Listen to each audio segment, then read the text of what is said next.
oras gihatod kaninyo sa EXL Magkabuhay. Buhay at makulay ang buhay sa EXL Magkabuhay. This time check is brought to you by Presto Creams. Kining nga oras, hatod ka nato sa Biotrof Herbal Capsules. The Wonder Food Supplement. Salamat sa Biotrof Herbal Capsules kay nawa ang sakit-sakit sa akong lutahan. Salamat sa Biotrof Herbal Capsules kay miubos akong blood pressure. Salamat sa Biotrof Herbal Capsules kay mikunhod na ang akong blood sugar. Salamat sa Biotrof Herbal Capsules kay nagkahiyos na akong goiter. Biotrof Herbal Capsules. Garantisadong epektibo para sa mga nagkalain-laing balatian. Mapalit ang Biotrof Herbal Capsules sa tanang mga botika sa inyong dapit. Biotrof Herbal Capsules, the Wonder Food Supplement. Salamat sa Biotrof Herbal Capsules kay nawa ang sakit-sakit sa akong lutahan. Salamat sa Biotrof Herbal Capsules kay miubos akong blood pressure. Salamat sa Biotrof Herbal Capsules kay mikunhod na ang akong blood sugar. Salamat sa Biotrof Herbal Capsules kay nagkahiyos na akong goiter. Biotrof Herbal Capsules. Garantisadong epektibo para sa mga nagkalain-laing balatian. Mapalit ang Biotrof Herbal Capsules sa tanang mga botika sa inyong dapit. Biotrof Herbal Capsules, the Wonder Food Supplement. This newscast is brought to you by Herba Strong Herbal Supplement ginama sa Unilab. Mahibalo nako sa mga katauhan aron inyong mahibawan ang original Koy Herbal Capsule. Epektibo gayod ang mga sagol. Dunay ginseng, ginseng o garlic. Mahilti jud ka. Automatic doon na bagoy ang palaya o balunggay. Imo pamati mo raghayahay. Busa ikaw ayaw paglangan gasa kini sa kahitasan ang original Koy Herbal Capsule. Makaingon jud ka og sana all. Original Koy Herbal Capsule. Di mag-all. Sana all. That portion was brought to you by MX3. Dito ako believe. Nakakaproblema sa paglibang? Mag-inom sa Super Fiber, the fast-acting colon cleansing product approved by the FDA Philippines. Garantisado nga epektibo. Sa duhang tudbalo ka oras, imo na mapagawas ang higko nga makahatag ubas tautan ug makamatay nga sakit. Ang hugaw nga colon, ang una nga silent killer. Death begins in the colon. Mag-Super Fiber. Mas makita natong mayong resulta kung ato ubanon sa pag-inom ang Life Extension Vitamin D3 kag Super Fiber. Para sa himsog kag maayong digestion, mag-inom kada adlaw sang Super Fiber. Mapalit sa mga butika. Senior citizen ba ka o adunay mga gihambing nga mga balatian? Adunay alibyo nga dala ang Sugatrol Herbal Supplement. Adunay kaayuhan nga gikan sa ampalaya, banaba, kamote og duhat o lumboy nga naa sa usa ka tableta. Ang Sugatrol para kini sa maayong tulog, maayong pagkalibang, pagpaubos sa BP og sugar ug sa maayong panglawas. Mao nga tumar matag adlaw og Sugatrol Herbal Supplement. Ang Sugatrol mapalit sa Mercury Drug, Rose Pharmacy ug sa uban pang mga butika. Mahalagang paalala, ang Sugatrol ay hindi gamot at hindi dapat gamitin panggamot sa anumang uri ng sakit. Ahoy! Kidney Care time! Perhesyo ning magpadialysis gasto kaayo. Maayo na lang niya ang Kidney Care. Brad, unsay imong nasinati sa Kidney Care? Ako si Loloy taga Danau, 50 ang edad. Tulo na kabuan-wan ako nagdialysis. Sukad nga naggamit ko og Kidney Care. Nibalik ang akong kusog sa matag adlaw. Ug wala na ko'y gibating kaluya sa lawas. Kaning Kidney Care nakatabang sa pagatiman sa akong kidney. Karon makalihok-lihok nako sa ako inadlaw nga buluhaton. Daghang salamat sa Kidney Care. Ang Kidney Care ay mabibili sa Mercury Drug Store at mga suking butika. Ang Kidney Care hindi gamot at hindi dapat gamiting panggamot sa anumang uri ng sakit. Likayi ang dialysis o ubang problema sa kidney. Mag-Kidney Care. Said Health Testimonies. Ma'am Jean Fuentes at Dunay Hyperthyroidism. Naman ko ko'y hyperthyroidism. Paspas akong heartbeat ba? Nga kanang murag perminti kung madunlan ni kaon. Magpa-check up na ko, mao na dahil ito na ako'y hyperthyroidism. Pag-try na ko take atong Sid Panyawan capsule. Karon dili na kay ko magpalpitate. Ay effect yun. Jean Fuentes, Cebu City. Ang Sad Panyawan Plus makatabang sa pagnormal sa atong thyroid glands ug mutabang pa kini sa pagprotektar sa atong kalawasan. Ulyat, ging ng kus doktor. Likayan ko nun ako ang tamis. O gano nagkapi magkana nga tamis mo na, Sir Max?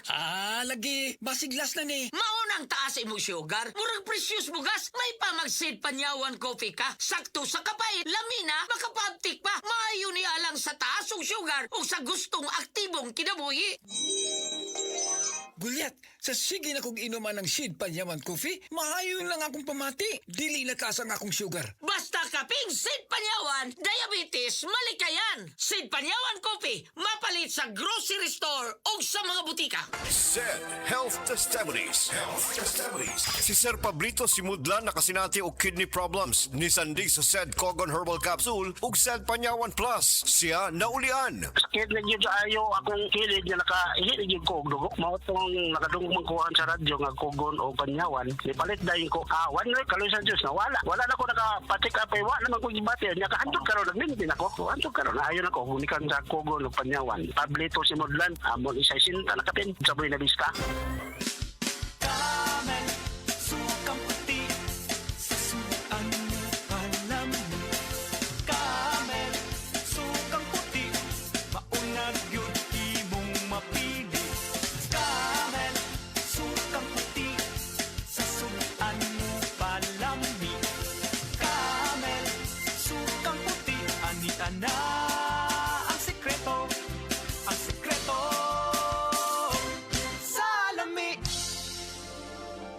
Taas na uric acid. Mao kana ang nasinati ni Nanay Penny Galasio sa 60 anyos ug natabangan sa Paragis Bila-Bila Herbal Capsule. Nagharap tambal gipang inom, nagsinaw balik-balik, pa-medical, pa-ultrasound, taas akong uric, akong ulo magsiku kalipong. Nagparagis ko, nanay kausaban, ug nanambok na gani po. Pagsugod na inom sa Paragis, makapi man na siyang magkapsul, pinta na yun akong gibati. Sa Paragis Bila-Bila, dili na ka mag-agwanta pa.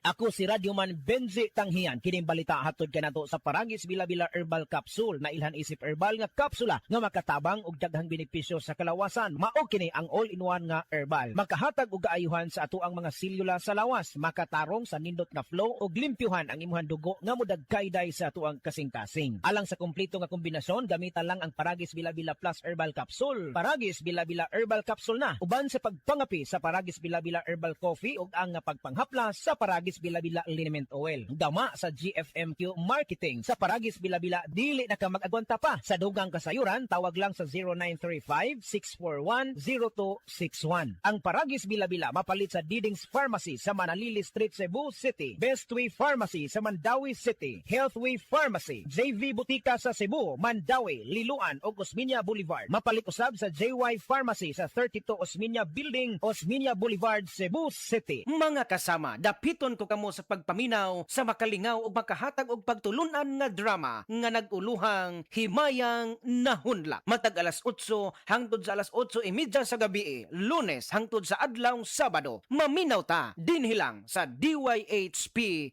RMN Cebu.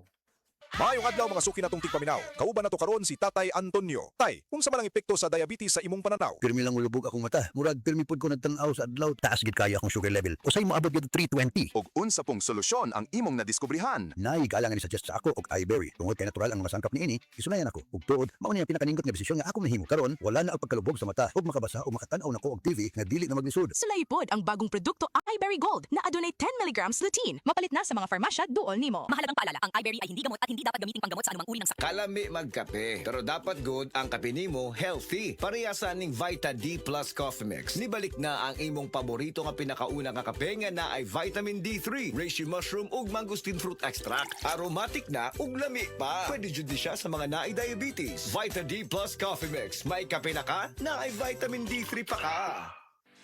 Hi, I'm Dr. Michael Smith, a medical doctor and senior health scientist of Life Extension Foundation USA. I recommend Life Extension Vitamin D3 for everybody. This is the most practical and wise way to protect our health from diseases like cancer, heart disease, diabetes, and a lot of other health conditions. Pagbasa sa ikasyam na kabanata ng aklat ni Juan, pinagaling ni Jesus ang isang bulag, talata 1 hanggang 41. Sa paglalakad ni Jesus, nakita niya ang isang lalaking ipinanganak na bulag. Tinanong siya ng kanyang mga alagad, "Guro, sino po ang nagkasala at ipinanganak na bulag ang lalaking ito? Siya ba o ang kanyang mga magulang?" Sumagot si Jesus, "Ipinanganak siyang bulag hindi dahil sa nagkasala siya o ang kanyang mga magulang, kundi upang mahayag ang kapangyarihan ng Diyos sa pamamagitan niya. Kailangan gawin natin ang mga ipinapagawa na nagsugo sa akin habang maaga pa. Malapit na ang gabi at wala nang makakagawa pagsapit niyon. Habang ako'y nasa sanlibutan, ako ang ilaw ng sanlibutan. Pagkasabi nito, dumura si Jesus sa lupa at gumawa ng putik. Pagkatapos ipinahid niya ito sa mata ng bulag. Sinabi ni Jesus sa bulag, pumunta ka sa deposito ng tubig sa silo at maghilamos ka roon. Ang kahulugan ng salitang silo ay sinugo. Ganon nga ang ginawa ng bulag at nang magbalik siya ay nakakakita na. Nagsalita ang mga kapitbahay niya at ang mga nakakita sa kanya nung siya'y namamalimos pa. Hindi ba yan ang pulubing bulag? Sumagot ang ilan. Yan nga, sabi naman ng iba. Hindi, kamukha lang. Kaya't nagsalita pa ang dating bulag. Ako nga po yun. Paano ka nakakita? Tanong nila. Sumagot siya. Ang lalaking tinatawag na Jesus ay gumawa ng putik at ipinahid yon sa aking mga mata. Pagkatapos sinabi niya sa akin, pumunta ka sa silo at maghilamos. Pumunta nga ako doon at naghilamos at nakakita na ako. Nasaan siya? Tanong nila sa kanya. Hindi ko alam, sagot niya. Dinala ng mga tao sa mga Pariseo ang dating bulag dahil araw ng pamamahinga ng gumawa si Jesus ng putik at nang pinagaling niya ang bulag. Tinanong din siya ng mga Pariseo kung paano siya nakakita kaya't sinabi niya sa kanila, pinahiran niya ako ng putik sa aking mga mata.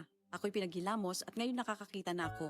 Ang sabi ng ilang Pariseo, di maaaring mula sa Diyos ang taong yon sapagkat hindi niya ipinapangili ng araw ng pamamahinga. Ngunit sinabi naman ng iba, paano makakagawa ng ganito mga himala ang isang makasalanan? At hindi sila magkaisa. Kaya tinanong nilang muli ang dating bulag, at ikaw, ano naman ang masasabi mo tungkol sa kanya? Dahil pinagaling niya ang iyong mga mata. Isa siyang propeta, sagot niya. Ayaw maniwala ng mga Hudyo na siya'y talagang dating bulag kaya't ipinatawag nila ang kanyang mga magulang. Anak nga ba ninyo ito? Talaga bang siya ipinanganak na bulag? Bakit nakakakita na siya ngayon? Tanong nila. Sumagot ang kanyang mga magulang. Anak nga namin siya at siya ipinanganak ngang bulag. Ngunit hindi po namin alam kung bakit nakakakita na siya ngayon o kung sino ang nagpagaling sa kanya. Siya na po ang tanungin nyo. May sapat na gulang siya at nakakapagsalita na para sa kanyang sarili. Ganon nga ang sinabi ng kanyang mga magulang dahil takot sila sa mga Hudyo. Alam nilang pinagkakaisa ng mga Hudyo na itiwalag sa sinagoga ang sino mang magpahayag na si Jesus ang Kristo. Ito ang dahilan kung bakit sinabi ng kanyang mga magulang siya'y nasa tamang gulang na. Siya ang tanungin nyo. Muli nilang ipinatawag ang dating bulag at sinabi sa kanya, sa pangalan ng Diyos, magsabi ka ng totoo. Alam namin ang taong yon ay makasalanan. Sumagot siya, hindi ko po alam kung siya'y masamang tao o hindi. Isang bagay po ang alam ko. Ako'y dating bulag, subalit ngayon ay nakakakita na. Anong ginawa niya sa'yo? Paano niya pinagaling ang inyong mga mata? Tanong nila. Sumagot siya, sinabi ko na po sa inyo at ayaw naman ninyo akong paniwalaan. Bakit gusto ninyong marinig muli? Nais ba ninyong maging alagad din niya? At siya kanilang minura. Ikaw ay alagad niya, ngunit kami mga alagad ni Moises. Nalalaman naming nagsalita ang Diyos kay Moises, ngunit ang taong yon, hindi namin alam kung saan siya nanggaling. Sumagot ang lalaki. Yan nga po ang nakakapagtaka. Hindi nyo alam kung saan siya nanggaling. Gayon pa man, pinagaling niya ang aking mga mata. Alam nating hindi pinapakinggan ng Diyos ang mga makasalanan. Ngunit pinapakinggan niya ang mga tunay na sumasamba sa Kanya at sumusunod sa Kanyang kalooban. Doon pa man ay walang makapagpagaling ng mata ng taong ipinanganak na bulag. Wala pong magagawa ang taong yon kung siya hindi mula sa Diyos. Sumagot sila. Ipinanganak ang makasalanan at ngayon nais mo pa kaming turuan? At siya'y kanilang itiniwalag. Nabalitaan ni Jesus na ang lalaking pinagaling niya ay itiniwalag ng mga Pariseo. Kaya nang matagpuan niya ito, ay kanyang tinanong, sumasampalataya ka ba sa anak ng tao? Sumagot ang lalaki, sino po ba siya, Ginoo? Sabihin niyo po sa akin upang ako'y manalig sa kanya. Siya'y nakita mo na. Siya ang kausap mo ngayon, wika ni Jesus. Sumasampalataya po ako, Panginoon, ang sabi ng lalaki. At sinamba niya si Jesus. Sinabi pa ni Jesus, naparito ako sa mundong ito upang humatol at nang sa gayo'y makakita mga bulag at mabulag naman ang mga nakakakita. Narinig ito ng ilang Pariseyong naroon at sila'y kanilang tinanong, ibig mo bang sabihin mga bulag kami? Sumagot si Jesus, kung kayo nga'y bulag, wala sana kayong kasalanan. Ngunit dahil sinasabi niyong nakakakita kayo, ang kasalanan ay nananatili sa inyo. Ito ang salita ng Diyos. Ako si Ronel Romanillos, 37 anyos. Isip po sa kaanak, nakita na ko ang pagluya sa akong amahan karon na senior citizen na siya. Naay nakasulti na ko na ang sugar roll ko no makatabang sa mga senior citizen. Ako ada yung gipatumar ang akong amahan o sulod lang sa pila ka adlaw. Nakita na ko na naay kaayuhan sa ihang panglawas. Busa sa tanang anak diya, ayo pasagdi na maluya ang inyong ginikanan. Suway ang sugar roll tabang sa mga senior citizen. Mahalagang paalala, ang sugar roll ay hindi gamot at hindi dapat gamitin panggamot sa anumang uri ng sakit. Dali is landing in Cebu. The news is out. Ang inyong favorite grocery store is officially flying in. Say hello to Dali Everyday Grocery. Cebuanos, ang inyong new trusted grocery landing right sa inyong neighborhood. In 1 week, mag-open na ang atong first stores sa Mandaue o Lapu-Lapu. Everyday essentials at presyo nga pwerte ka barato o siguradong de kalidad. Exclusive finds nga sa Dali ra ninyo makitan. Join our grand opening on July 24 and be the first to experience the most madaling shopping. Dali na sa Dali. Dali Everyday Grocery. Barato na, di kalidad pa. Salubungin ang sigla, ang makulay kulay mong buhay. Punuin mo ng siyaha, kasamang makabuhay. EXL Live and Herbs Nutritional. Makabuhay, masaganang malusog at makulay ang ating buhay. Ito ang buhay, pagpapalang lubos sa atin ng may kapal sa ating buhay. Halina't magmakabuhay.